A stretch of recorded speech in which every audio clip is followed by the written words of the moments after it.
Yang lainnya yang jelas benar-benar kelihatan dari ya pakaian-pakaian kayak pakaian warna putih, rambutnya panjang sampai kayak gitu.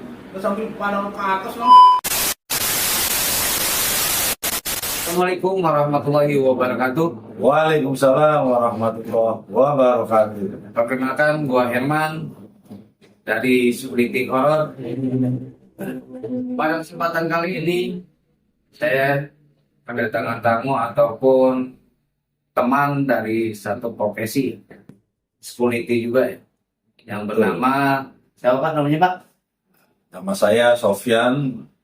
Oke, Pak Sofyan ini akan bercerita tentang kisah hidupnya ataupun tentang kisah-kisah horor yang dia alami selama ini. Gimana keseruannya? Ayo kita tahu ke kami.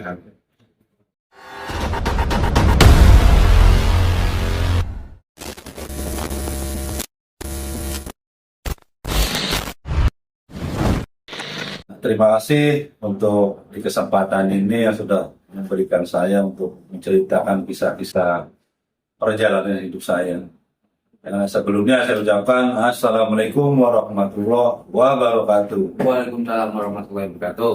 Perkenalkan kembali, nama saya Sofyan, asli saya dari Indramayu.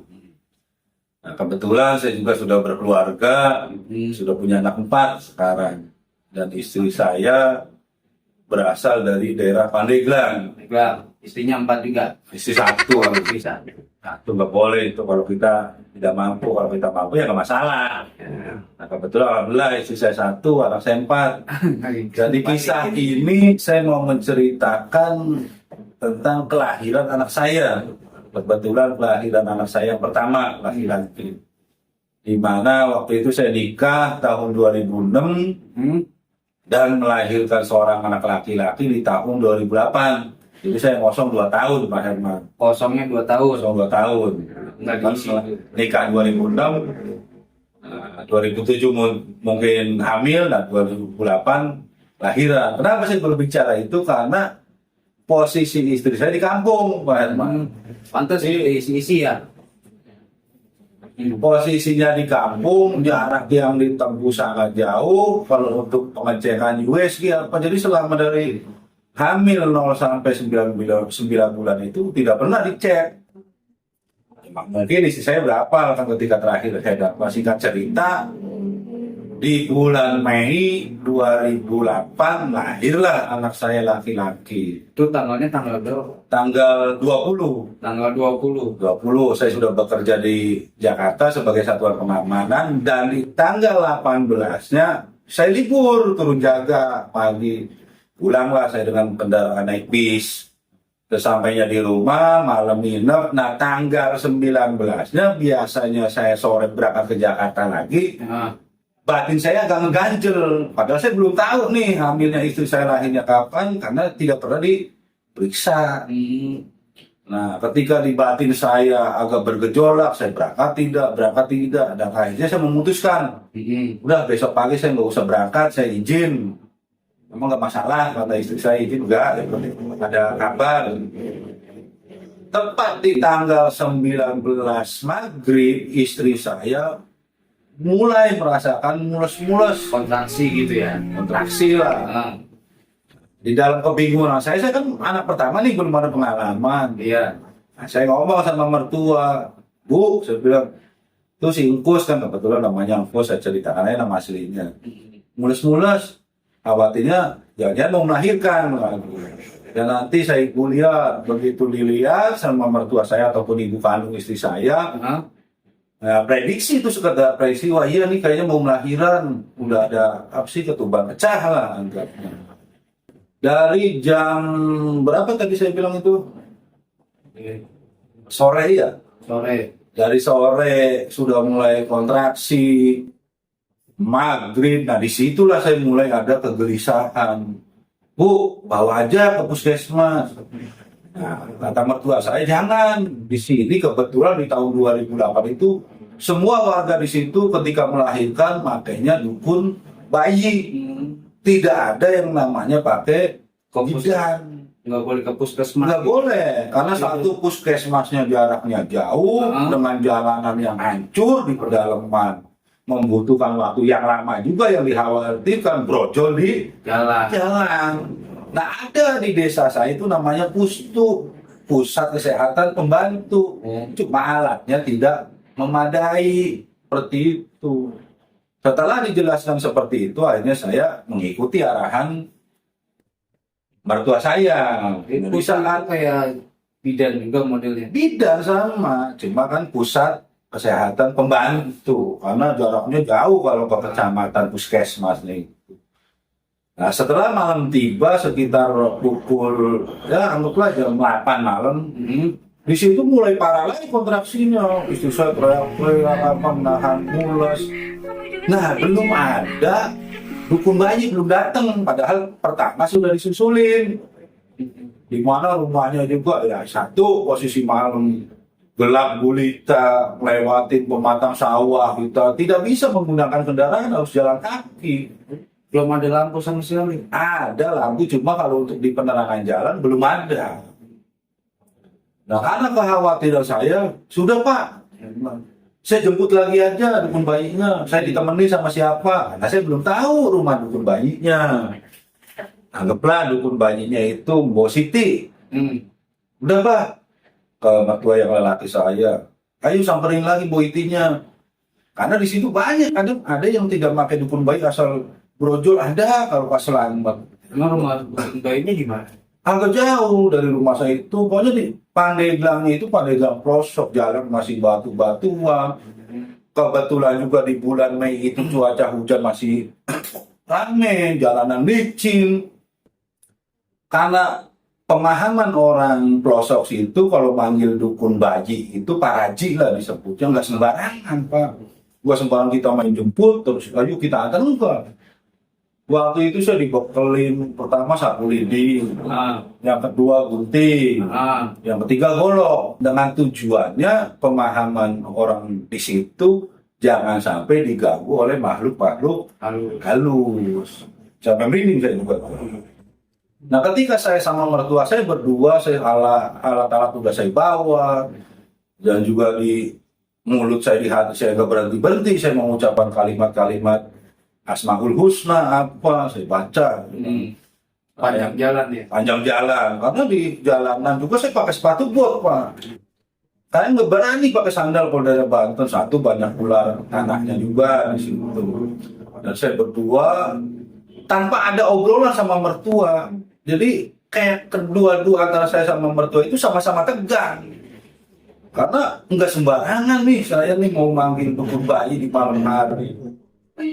Walah, saya dari rumahnya kan jalan berdua, cuma ya mertua saya juga mencium kalimat-kalimat Asmaul Husna, saya juga sama, ya kan.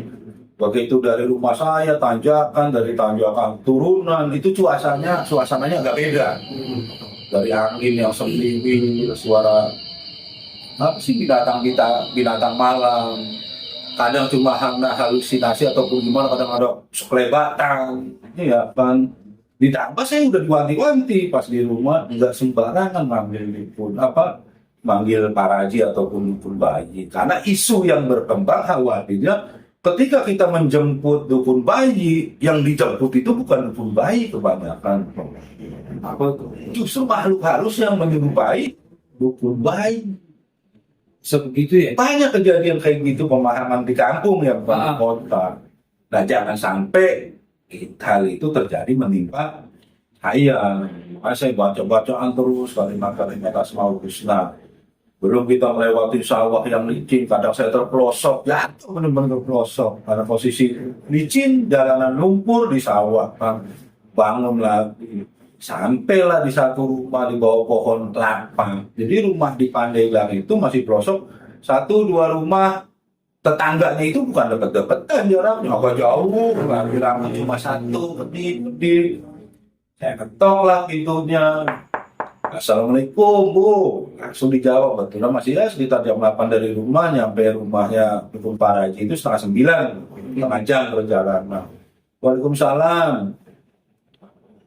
Sama saya nggak kenal nih, sama saya kenalnya sama mertua, oh Pak Udin, mertua saya ya kan.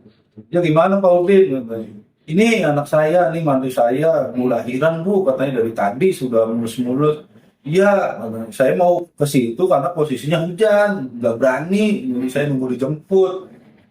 Sambil cari hidangkan segelas air putih apa, dan dukun parajinya juga sudah menyiapkan, saya kurang tahu menyiapkan apa, dibuntel lah pakai kain apa. Tapi selama perjalanan ke dukun Parajinya itu ada gangguan-gangguan. Itu yang tadi saya bilang, entah itu makhluk halus ataupun halusinasi saya. Hmm, Jadi ketika saya berjalan sama mertua ini kadang ada sekelebatan, bayangan, nggak ada penampakan-penampakan. nggak ada, cuma kayak sekelebatan, terus suara-suara angin yang kadang bergemuruh, kadang hilang sendiri.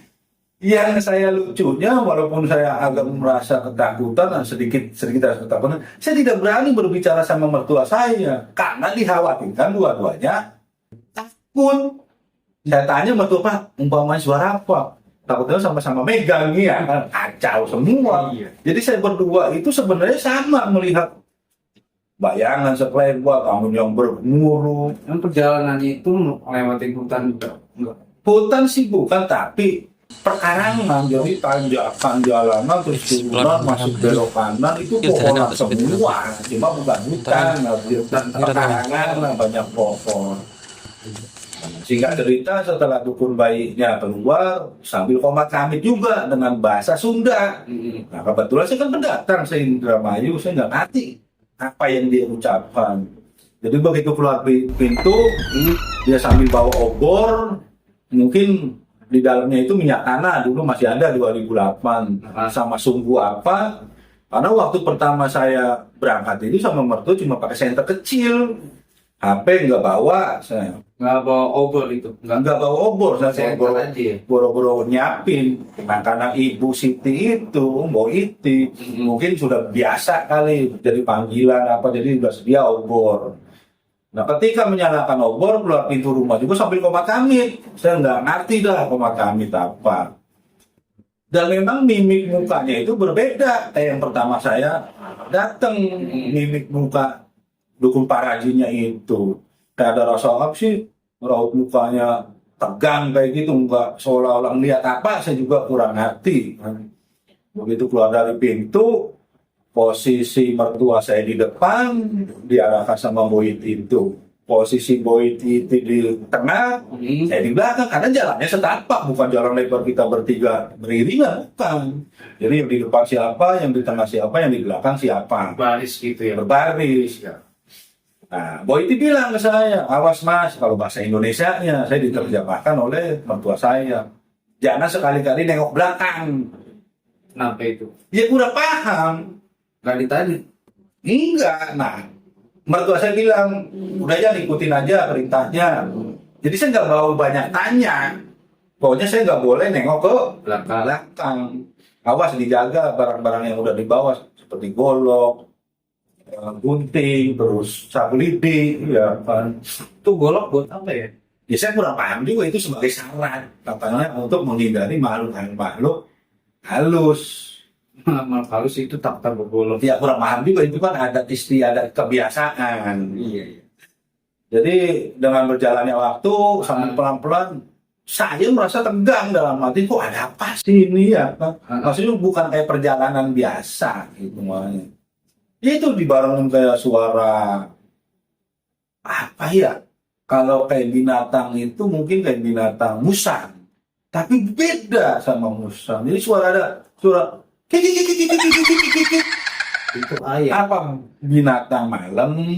Ayam pitik itu. Beda lah. Pitik biasanya. Pitik mah beda bunyinya, lagi malam hari itu biasa kalau ayam apa yang nggak suara, paling yang jantan buru yuk. Ini kagak suaranya. Kikik. Cuma pernah saya agak itu mungkin suara musang lah, maksudnya saya hilangin rasa takut saya. Di samping suara angin juga agak kencang, dan sesekali bos itu berhenti, yang itu parajinya berhenti dulu kalau bahasa Indonesia. Ya sambil komat kamit juga, komat kamit, nggak tahu bahasa Sunda apalah, saya nggak ngerti. Cuma emang ada kalimat pertamanya syahadat apa, Bismillah, Allahu Akbar. Cuma dibarengin sama bahasa-bahasa Sunda. berhenti dulu. Apa sih berhenti takut obornya mati? Apa gimana? Saya kurang paham. Setelah berhenti berapa menit, jalan. Perasaan pertama saya jemput Bu itu sekitar kurang lebih saya bilang tadi setengah jam. Ah, Ini begitu saya mau pulang,